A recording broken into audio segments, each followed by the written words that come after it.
2 દિવસ પહેલાં દુનિયાની સૌથી શ્રેષ્ઠ કોઓપરેટિવ સંસ્થા એટલે કે ઇફકો ખેડૂતોની સંસ્થાની ચૂંટણી છેલ્લા 2 મહિનાથી પ્રક્રિયાઓ ચાલુ હતી. પ્રાઇમરી સોસાયટીમાંથી આરજીબી એટલે રિપ્રેઝેન્ટેટિવ ઓફ જનરલ બોડીના મેમ્બર ચૂંટાયા દેશભરમાંથી, અને ત્યારબાદ 2 દિવસ પહેલાં દિલ્હી ખાતે આરજીબી દ્વારા ડિરેક્ટરોની ચૂંટણી થઈ. કુલ 21ના બોર્ડમાંથી એક મહિલા અનામત, 8 રાજ્ય કક્ષાની સોસાયટી અને 12 પ્રાઇમરી સોસાયટીના ડિરેક્ટર્સ ચૂંટાય. એ સિસ્ટમમાં 14 જેટલા બેનરીફ હતા. 7ની ચૂંટણી હતી. એ ચૂંટણી થયા પછી બીજા દિવસે 13ની ચૂંટણી થઈ. હું આપના માધ્યમથી ગુજરાતના આરજીબી અને દેશભરના ડિરેક્ટરોનો આભારી છું કે એમણે પુનઃ મારામાં વિશ્વાસ મૂકીને આ જવાબદારી મને વિના વિરોધ ચેરમેન બનવામાં આપી. ઇફકો માત્ર સહકારી પ્રવૃત્તિ કરીને નફો લેવાનું કામ નથી કરતું.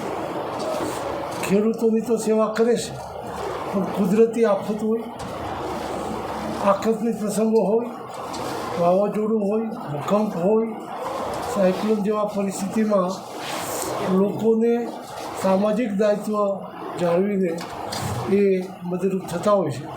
કે આ કોરોના કાળમાં જ્યારે પીએમએ અપીલ કરી કે આ કોરોનાને પહોંચી વળવા માટે દેશની જનતા સગવડતા હોય પ્રમાણે આમાં સહાય કરી. ઇફકોએ વિલંબ કર્યા વિના 1 કલાકમાં 25 કરોડ રૂપિયા પીએમ ફંડમાં જમા કરાવીને એક સહકારી ક્ષેત્રની જવાબદારી નિભાવી હતી. સિક્કિમમાં વાવાઝોડું આવ્યું, પૂર આવ્યું, ત્યારે પણ ત્યાં જરૂરિયાત જેટલી મદદ ઇફકોએ કરી. કોરોનામાં દેશભરમાં જ્યાં જરૂરિયાત ત્યાં પણ મદદ કરી, અને શિયાળામાં ઠંડીના દિવસોમાં જરૂરિયાત હોય ત્યાં કંબલ વિતરણ કરીને પણ જરૂરિયાતમંદોની સેવા કરે છે. પ્રસંગો બાદ જે જરૂરિયાત હોય કામ કરે છે. પરંતુ દુનિયામાં ભારતનો ડંકો વાગે. અત્યાર સુધી સંશોધનો દુનિયાના દેશોમાં થતા, વિકસિત દેશોમાં, અને પછી આપણા દેશમાં હોય. એના બદલે યુરિયા ક્ષેત્રે ક્રાંતિ કરીને નેનો યુરિયાનું સંશોધન ઇફકોએ કર્યું, અને આ સંશોધનના કારણે દુનિયાને કૃષિ ક્ષેત્રે નવી ક્રાંતિ લાવવા માટે ઇફકોએ દિશા આપી. ભારતનું ગૌરવ દુનિયામાં વધાર્યું. ડીએપીની સંશોધન કર્યું, અને આ ફર્ટિલાઇઝરને ડ્રોન દ્વારા ખેડૂતો ઉપયોગ કરી શકે એટલે 2500 જેટલા ડ્રોન ખરીદીને દેશના વિવિધ ક્ષેત્રોમાં સહકારી મંડળી મારફત ખેડૂતોને સસ્તામાં આ દવા છંટકાવનો મોકો મળે એટલા માટે વિના મૂલ્યે સહકારી મંડળીઓને 2500 જેટલા ડ્રોન આપ્યા.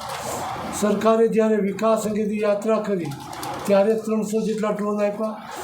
જ્યાં જરૂરિયાત હોય ત્યાં ઇફકો દેશના વિકાસમાં સતત સક્રિય છે.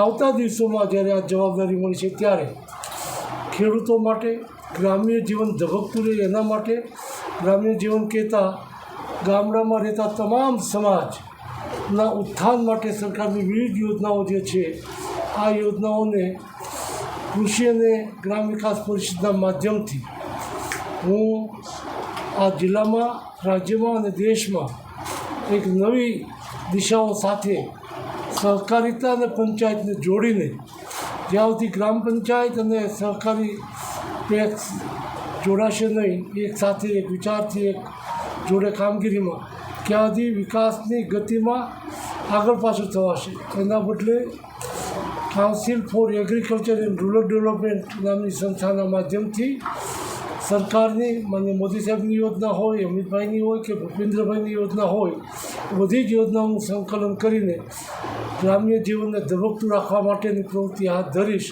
અને દેશમાં એક નવી દિશામાં વિકાસની ગતિ મળે એ રીતે એ જે ઇફકોના ચેરમેનના કારણે, સહકારી કાર્યકર્તાના કારણે, ખેડૂતના દીકરા તરીકે, ગામડાના એક વ્યક્તિ તરીકે આ બધું સંકલન કરીને જે મોદી સાહેબે નારો આપ્યો છે, સૌનો સાથ સૌનો વિકાસ, એની સાથે વાદ નહીં, વિવાદ નહીં, વિકાસ સિવાય વાત નહીં, એ જોડીને હું જે વધારાનો મારો સમય છે પોલિટિકલી પ્રવૃત્તિમાંથી મેળવીને હું આ ગ્રામ્ય ઉત્થાન માટે કામ કરતો રહેવાનો છું, ખેડૂતોના કલ્યાણ માટે કામ કરતો રહેવાનો છું, મહિલાઓ યુવાનો માટે કામ કરતો રહેવાનો છું, અને આ બધી યોજનાનું અમલીકરણ થાય એ દિશામાં ઝડપથી યોજનાનું પાલન થાય, એનો લાભ મળે લાભાર્થીને, એ દિશામાં કામ કરતો રહીશ.